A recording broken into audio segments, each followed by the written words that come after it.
Hello everybody, how's it going? Welcome back to the channel and welcome to something just a little bit different. I didn't know what to make in terms of content this week, and I want to make sure that I'm getting a video to you every single day, so I decided it's a high time that I actually did Design Time as its own video series again. So I thought, why not, for the rest of the autumn anime season, that I would go through Class 1A's designs and talk about what I think their designs are trying to tell us, what Horikoshi is trying to get across with the designs of these different characters through just the basic design, like through just design itself, just through little character details, what secrets we can unlock about said characters. Now, I'm going to be keeping this anime only friendly. So there is some manga stuff that happened recently that I can't really get into. Just know that I do know, and I do agree. If you know, you know. But yeah, we're just gonna keep it anime only friendly, and we're going to take this alphabetically. We're gonna do 4 characters at a time. So 4 characters from Class 1A at a time in alphabetical order. Here we go. So we're gonna start, of course, with Yuga Aoyama, shining hero, can't stop twinkling. Aoyama's my boy. I love this character so much. I absolutely adore Aoyama. I think he's great. I love the name. I love everything about this character. And Can't Stop Twinkling is probably the funniest superhero name I've ever heard, especially hearing Tokoyami shout, "Can't stop twinkling!" Like when during the Class 1A versus Class 1B arc, it was hilarious.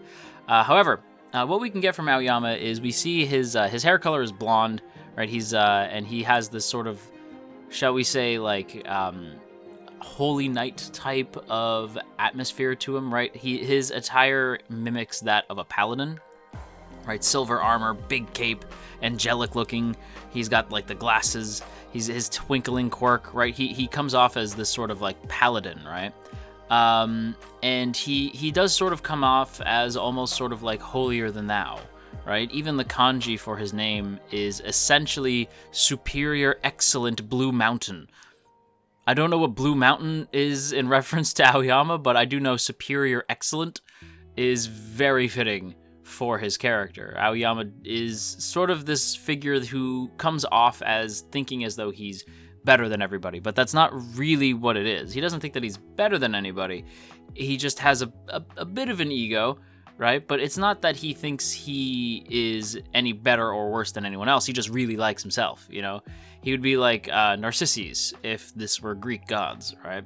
He's definitely kind of into himself. But even like the eye color, right? I think the eye color and the cape color are particularly worth noting. When we look at Aoyama, his eye color is purple. Now, a big thing with eyes. Eyes are the window to the soul. There's a character we're going to get into later who has different eye color in both in the anime versus the manga, and it bothers the hell out of me. But Aoyama's eyes are the same across the board. They're purple.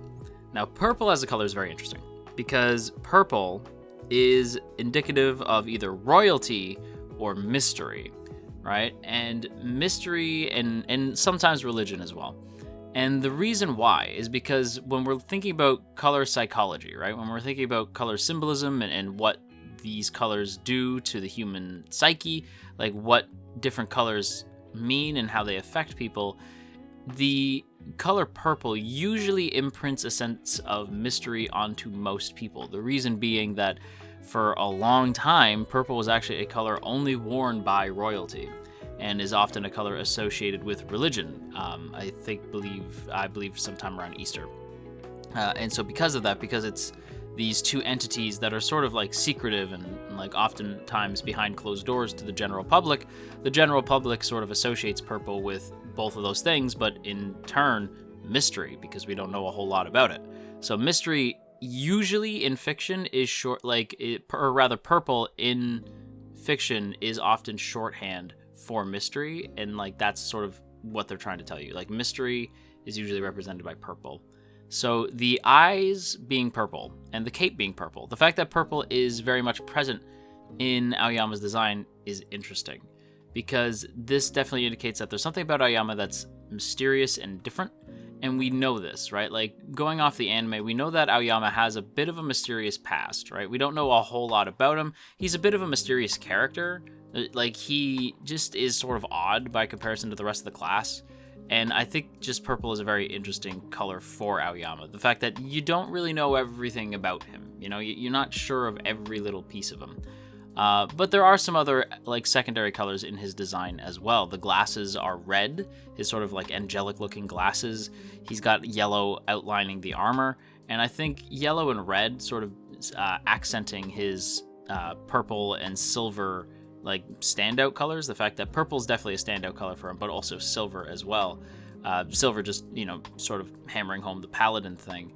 But the yellow and red I find interesting, because yellow is definitely indicative of, like, it can be like, yellow as a negative is sort of like yellow-bellied, like scared, right? So usually when you see yellow on a character, it's one of two things. It's either they're really smart, because yellow is often associated with intelligence, but it's also they could be really scared, right? They could be kind of a chicken, right? Like, think Zenitsu from Kimetsu no Yaiba, which is another series I would love to do design times on.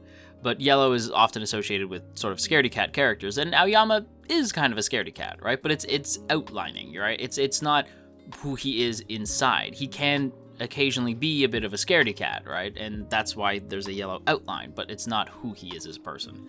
Likewise, the red glasses, I think that covers the purple, right? The red covers the purple. And what I mean by that is the courage is covering the mysterious side of him. Even though he does have a mysterious side, even though we don't know everything about him, we know that he looks through the world of, like, with courage, that he sees the world through his courage. Even though he's a bit of a scaredy cat, even though he's a bit of a goofball, Aoyama does see courage in the world, right? He looks through the world with courageous glasses, as it were. And that's sort of everything I have to say about Aoyama's design.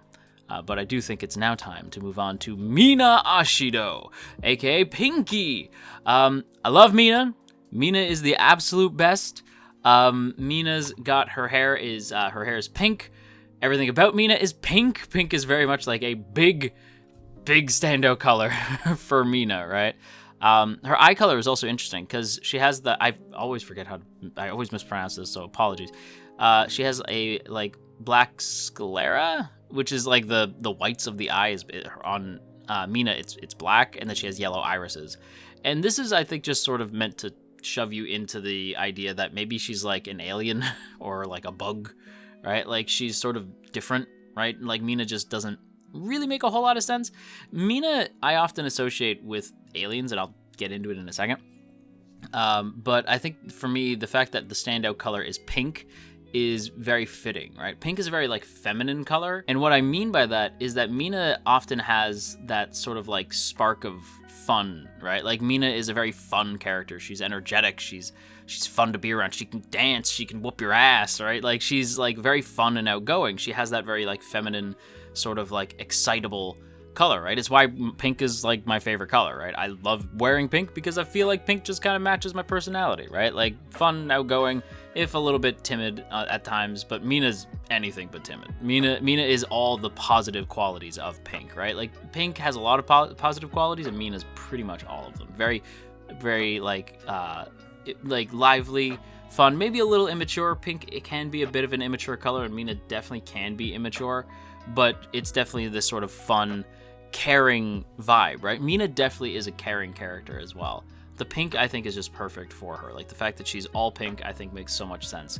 And then purple and turquoise as her hero suit. Now, purple I find interesting because, again, as we know, purple is definitely associated with mystery and a bit of royalty as well.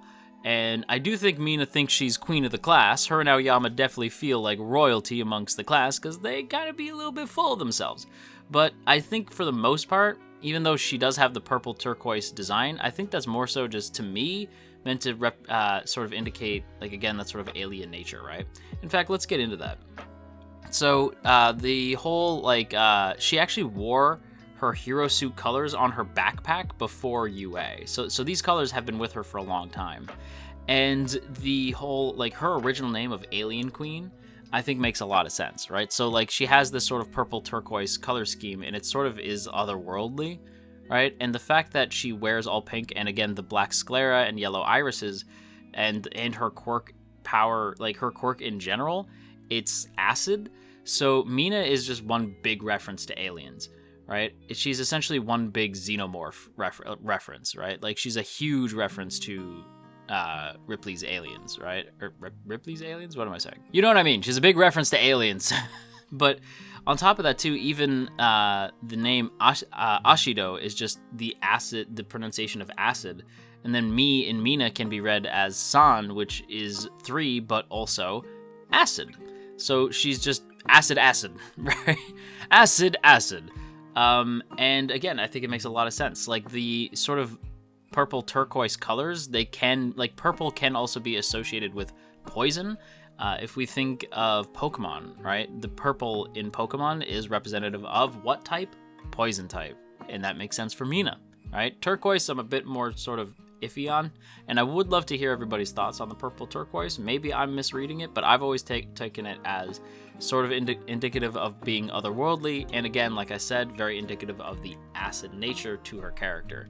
Purple can be associated with, like, acidic, toxic, stuff like that, right? Like, but it's not often, but it can be, right? Because again, Pokemon knew that, and that's why they made purple acid, or purple poison, right? So it makes sense. So yeah, Mina's character design, I think Mina's character design is just fun, right? She has like the beige horns, jacketed boots. She has the white mask. Like, those are secondary colors, but also I think just like match her design really well. Mina's just got a super sick design. I think it's great, and it really matches her personality. But now we got to move on to the next one, Tsuyu Asui, aka Froppy. This is a very easy one. This one is very, very easy. Why is it easy? Well, come on, you already know the answer to that. Froppy's design is a frog. She's a frog. She's just a frog. But to be fair, like, her standout color is green. Now, there's a reason why green is interesting as a color. Not just because of the frog thing. Although, to be fair, probably the easiest design for me to talk about in this whole group. But yeah, Froppy's design is green because she's a frog, but also because green is a very restorative color. Now, when you're a superhero, green is a color you probably want on your suit, because when you're saving people, you want to make sure that they feel calm, right? So red, not a great color. Like, colors that are very, like, angry and aggressive, like black and silver and red, and like angry colors, like dark, mysterious colors, probably not the best. Like, not great. You want a little splash of color in there, right? You want a little splash of color in there. Don't take that the wrong way, Aoyama. I still love your design. But when I want a superhero to come save me, I want nice colors, right? Like, red is a good color when paired with another color like blue. It's why Superman and Spider-Man are red and blue, right? Because they pair nice, right? So the colors got to make you feel calm, right? They got to make you feel easy. It's why blue is a really good color for a superhero, right? It's a very calming color, right? Like, you want calming colors, relaxing colors, right? You want green. Green is restorative. Green is, like, healthy. You know, like, when you think green, you think healthy, restorative, nature, right? Like, it's calming, right? And so Froppy, when she shows up on the scene, you're like, it's Froppy. Everything's gonna be okay. That's why the color green makes a lot of sense, not just for Froppy, but for superheroes in general. Deku is a good example of this, and we will get into that eventually. But yeah, even her hair being dark green, a sort of darker shade of green, everything about Froppy's design is green, right? She's just green. The eyes are interesting because the eyes are just sort of black. So black eyes as the window to the soul just tells me that Horikoshi didn't really think of an eye color. So whenever eyes are just sort of black, it very rarely means anything. So I don't really have a lot to talk about in terms of Tsuyu's eyes. But I do think even like the secondary color of beige, right? Beige is another color that's very calming, right? Beige is calming in almost like a nearly negative way, because beige is often like, it's beige, right? Like, there's a reason why usually when you're given like a room tour of a new apartment, the walls are usually beige, because like, it's beige.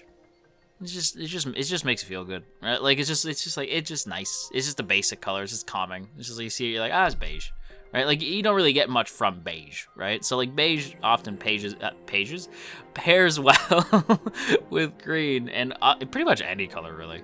And again, she has yellow highlights. This time, I don't think it's cowardness from Tsuyu, because Tsuyu's not cowardly. I definitely think this is more intelligence. Yellow, often associated with intelligence and happiness, is the reason why a happy face is yellow, right? Why most emojis are yellow, because usually they're meant to be happy. But with Tsuyu, it's definitely, I think, meant to indicate intelligence, right? Like very sharp, quick-witted, yellow, right? Very lightning fast in terms of thinking on their feet and stuff like that.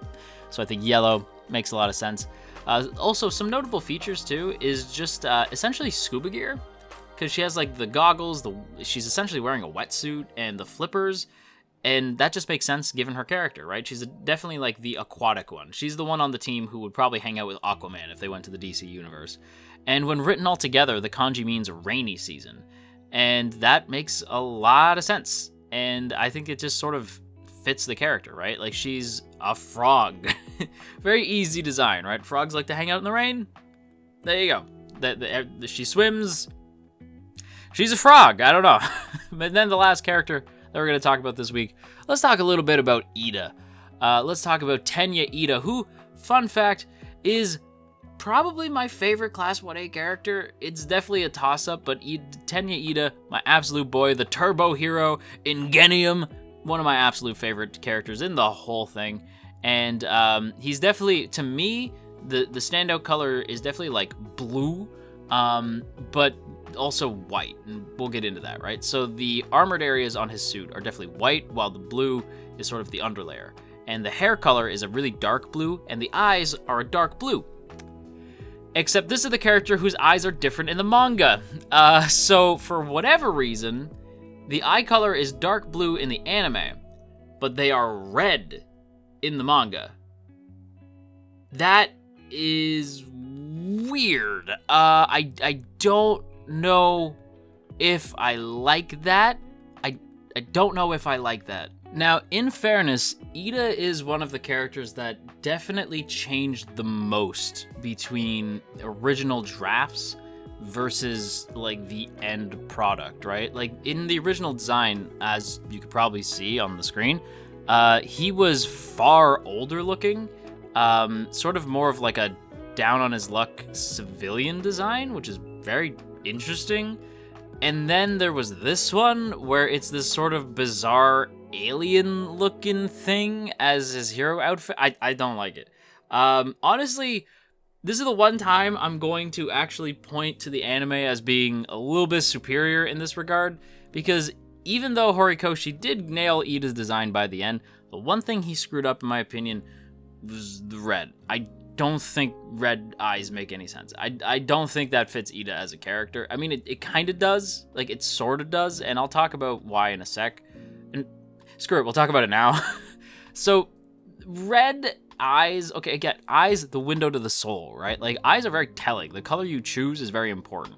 So, for me, red eyes, usually when you see red eyes, that's like demonic, right? There's something like angry about that person, they're mean, but in a positive spin, it can also mean that they're very courageous and heroic, right? So Iida as a character is so heavily obsessed with the idea of being a hero. Like, he's one of, like, the most obsessive over what it is to be a hero. It's why we get the whole thing during the Stain arc, right? But, like, red, I can respect the idea that it's meant to indicate a very courageous soul, but I still don't like it. I think blue just works better. But why does blue work better?